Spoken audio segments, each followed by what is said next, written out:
person who knows his worth but doesn't know how to properly negotiate it. Because if you keep doing deals with various corporations and you keep getting track deals, that's on you. Like things like vacation days, bonuses, all of that has to be negotiated in your contract from the beginning.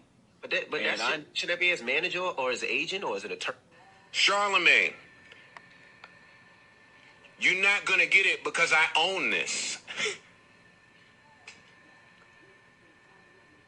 My most valuable, my most powerful, my most accomplished asset, I own it. Ownership. You see all these black people running around preaching ownership, ownership, ownership. There's a reason for it. You, my friend, work for iHeart and have Charlamagne. All right, so that was Joe Budden responding to Charlamagne. Charlamagne was talking about his deal. Joe Budden last week broke the news that he was leaving Spotify due to the streaming service, due to undermining and undervaluing his popularity. His podcast is supposedly the most popular one they got on there, and money is kind of iffy. Vacation, you got to check out the episode. It's probably one of the best episodes he's done.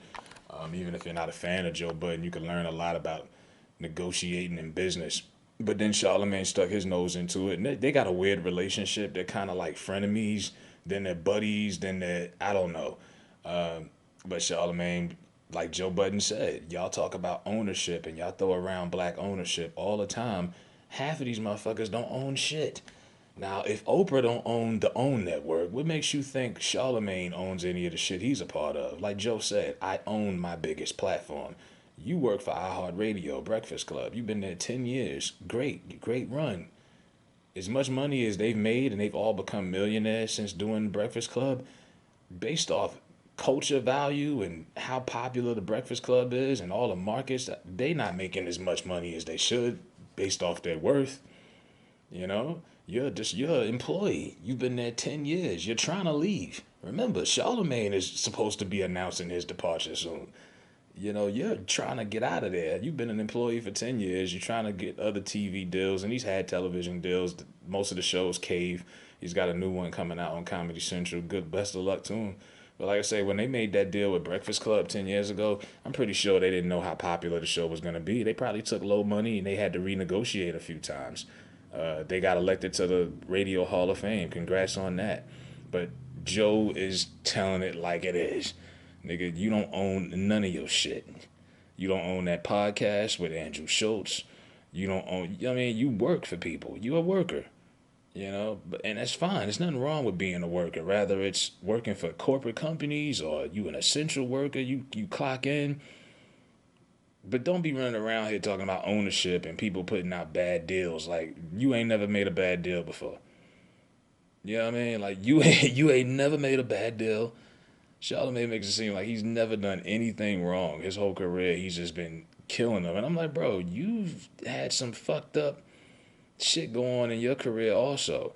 But, instead of being a friend, because like I said, they have a weird relationship. Because if y'all are real friends, you could have said this shit, you could have kept some of that and you could have called Joe on the phone. Well, maybe, why don't you link up Joe with your guy, one of your managers, one of your agents or something.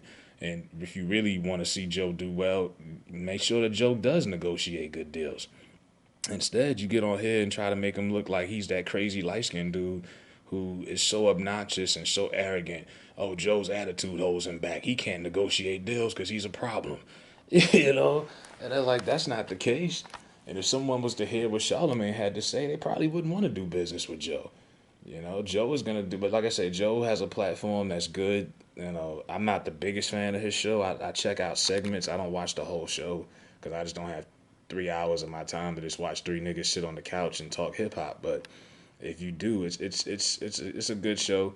It's going to go where it goes. No matter what platform it's on, it's going to be successful. So Joe ain't really got nothing to worry about, but he was just expressing his frustrations with the company that he works for. Spotify. I wouldn't say they got a deal.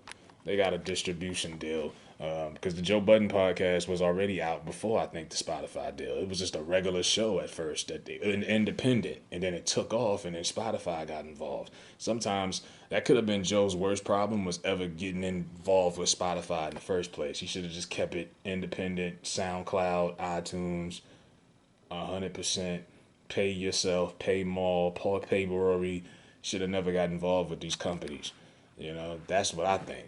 Joe should have just kept it 100 the whole fucking way, and you could have had all of that. But it's easier, and like I said, when you got advertisements, sponsors, it's easier, and it's hard to turn down that money from these companies. So I'm not blaming him for it. But I guarantee you, if he could go back, he would have never did that deal.